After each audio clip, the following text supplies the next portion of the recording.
Salve a tutti, in questa lezione impareremo a fare delle montagne degradanti. Questi che vedete sono alcuni lavori che ho fatto e possiamo scegliere di fare una di queste soluzioni. Magari possiamo anche variare e combinare più soluzioni insieme. In tutti questi lavori troverete l'effetto di montagne che via via che si avvicinano all'orizzonte sono sempre più chiari e vanno in un certo senso a degradare. Si può fare con un effetto dove c'è anche il lago, si possono fare montagne con alberi, pini, abeti o quello che volete, o semplicemente un degradare di montagne e colline, come vedete anche in questi soggetti che ho già svolto. Logicamente ognuno di voi può scegliere e interpretare le montagne come crede, lo stesso vale anche per i colori.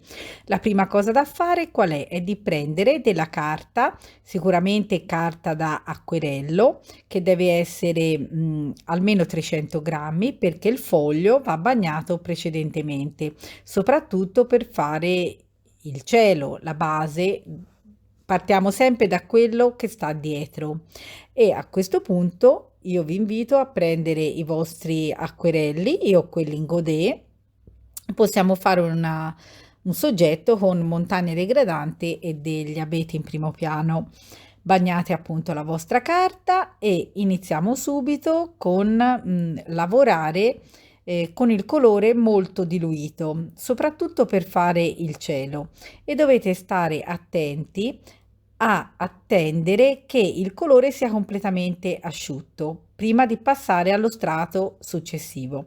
Questo perché altrimenti il colore si espande. Io vi consiglio anche di usare una tavolozza ampia per poter creare una grande quantità di colore ben diluito, e soprattutto se volete e non avete troppo tempo potete usare anche un phon, anche se io lo sconsiglio. Asciugando il colore troppo velocemente può creare appunto dei problemi o degli effetti che magari non sono così belli da vedersi. Potete prendere anche una spugnetta proprio perché servirà per asciugare e tamponare in alcuni momenti se il colore è stato steso con troppo diluito.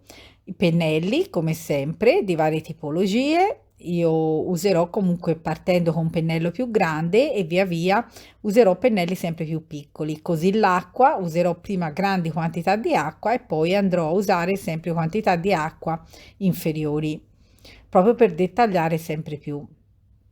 Quando bagnate il vostro foglio state attenti a non fare proprio delle pozze di colore, perché questo vi causerà delle irregolarità molto grandi, e soprattutto se l'acqua ristagna in dei punti e non avete una carta buona, il vostro foglio tenderà ad imbarcarsi e quindi non vengono belli effetti.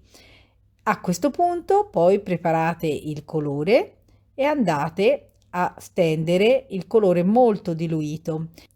Io posso usare anche uno spruzzino che servirà per fare degli effetti anche di nubi molto belle. Io decido di usare un colore arancio e di stare su dei toni molto caldi per ottenere un effetto, diciamo, di un tramonto potrebbe essere, e quindi un effetto con dei colori che possono anche variare poi anche dall'arancio, potete usare anche dei viola, logicamente dei gialli, e questo vedete un pochino secondo i vostri gusti, secondo la vostra sensibilità.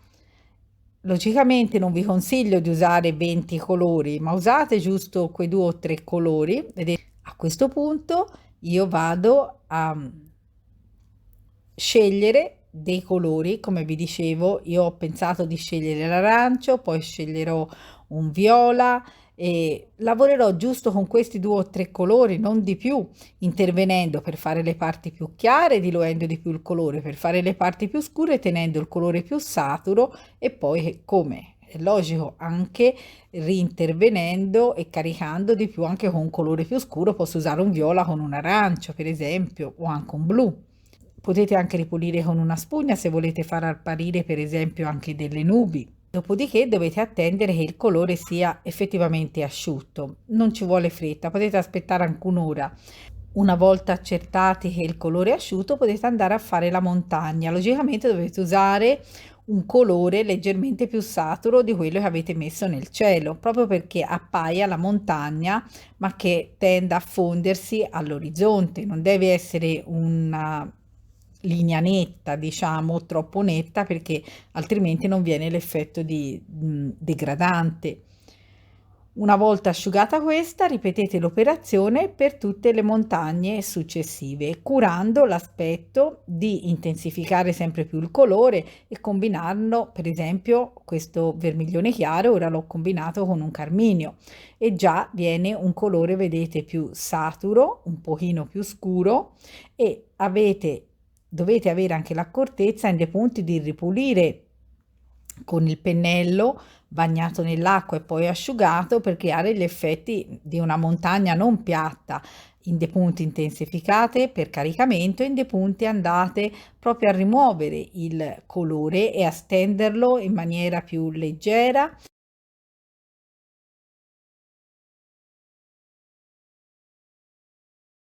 Vedete, io qui sto ripulendo il colore proprio perché voglio che in questo punto appaia un effetto più chiaro. Stessa cosa per tutte le montagne che seguono. Quante ne volete fare, quanto dovete scurire in un primo piano, che deve essere tutto molto più nitido.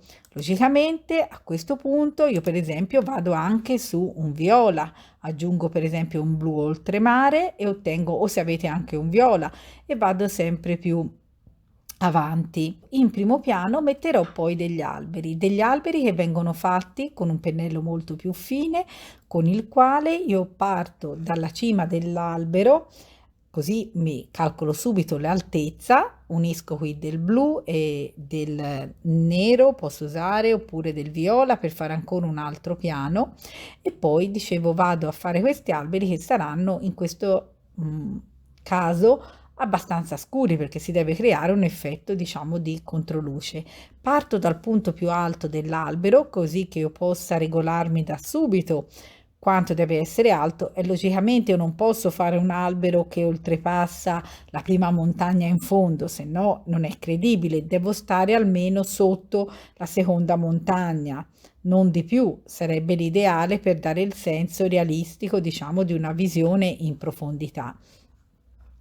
Questo lo faccio con un pennellino più piccolo, servendomi di un pennellino a punta fine e a questo punto vado proprio a disegnare con un tratto anche proprio incrociato. Io vado direttamente con il pennello per fare il paesaggio e vedete traccio la linea di mezzeria, di simmetria, diciamo di solito, ecco l'albero è simmetrico e poi lascio degli spazi vuoti e vado logicamente anche, scelgo la regola per esempio anche del numero dispari, non fare due alberi soli, o ne faccio tre o ne farò cinque e logicamente non tutti sulla stessa altezza, ma qualcuno più piccolo, qualcuno più grande, proprio per dare più un senso di verità.